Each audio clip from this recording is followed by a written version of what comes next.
அதிசயங்கள் செய்கிறவர் நம் அருகில் இருக்கிறார். அற்புதங்கள் செய்கிறவர் என்றும் நமக்குள் வசிக்கிறார்.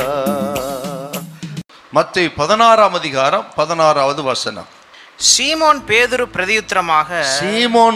பிரதியுத்தரமாக, நீர் ஜீவனுள்ள தேவனுடைய குமாரனாகிய கிறிஸ்து என்றான்.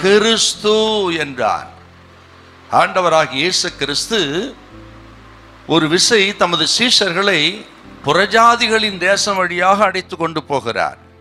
அவர் அழைத்து கொண்டு போன ஒரு பகுதி பிலிப்பு செசரியா என்கிற ஒரு பட்டணம்.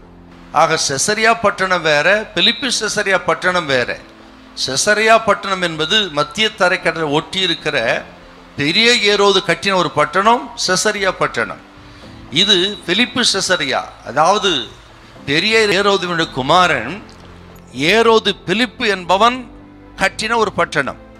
அவன் பேர் பிரஸ்தாபத்துக்காகவும் அதே நேரத்தில் ராயனுடைய பேர் பிரஸ்தாபத்துக்காக சீசர் என்கிற பெயரை சேர்த்து பிலிப்பு செசரியா என்கிற பெயரை அந்த பட்டணத்துக்கு வைத்தான்.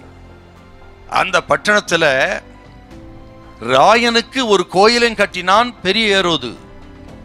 அந்த பட்டணத்தை நாகரிக பட்டணமாக மாற்றி அமைத்தவன் பிலிப்பு செசரியா. அப்படித்தான் கட்டினான்.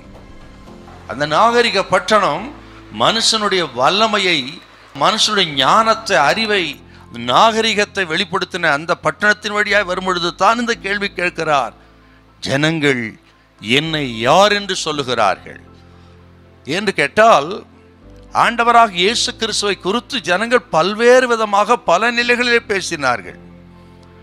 இப்பொழுது சீஷர்களுக்கு பதில் சொல்கிறார்கள். என்ன சொல்றாங்க பாருங்க, 14வது வசனம்.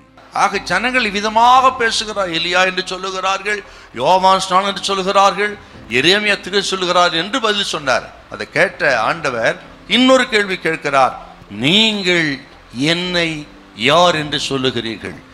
அதற்கு பேதுரு உடனே பதில் கொடுத்தாராம், நீர் ஜீவனுள்ள தேவனுடைய குமாரனாகிய கிறிஸ்து என்றார். இதை கேட்ட உடனே ஆண்டவருக்கு ரொம்ப சந்தோஷப்பட்டு அடுத்த வார்த்தையை சொல்றாரு பாருங்க. இயேசு அவனை நோக்கி, யோனாவின் குமாரனாகிய சீமோனே, நீ பாக்கியவான், மாம்சமும் இரத்தமும் உனக்கு வெளிப்படுத்தவில்லை, பரலோகத்திற்கு என் பிதாவே உனக்கு வெளிப்படுத்தினார் என்று ஆண்டவர் மிகவும் சந்தோஷமா சொல்றாரு. அருமையான கத்திரி பிள்ளைகளே, ஆண்டவராகிய இயேசு கிறிஸ்துவை இப்படி ஒரு விசுவாச அறிக்கை நாம் செய்ய வேண்டும். ஏன்னு கேட்டீங்கன்னா, இந்த கடைசி நாட்களில் பலவிதமான நூதனமான உபதேசங்கள், அப்படிப்பட்ட இந்த பொல்லாத காலகட்டத்தில் தேவ பிள்ளைகள் நீங்களும் நானும் உபதேசத்தில் நிலைத்திருக்கணும். ஆக சத்தியத்தை விலகாம சத்தியத்தில் உபதேசத்தில் தெளிவாக இருக்கிற மக்களை கர்த்தர் கைவிட மாட்டார். அவர்களை என்றென்றைக்கும் தேவன் ஆசீர்வதிக்கத்தான் செய்வார். ஹல்லேலூயா, ஹல்லேலூயா.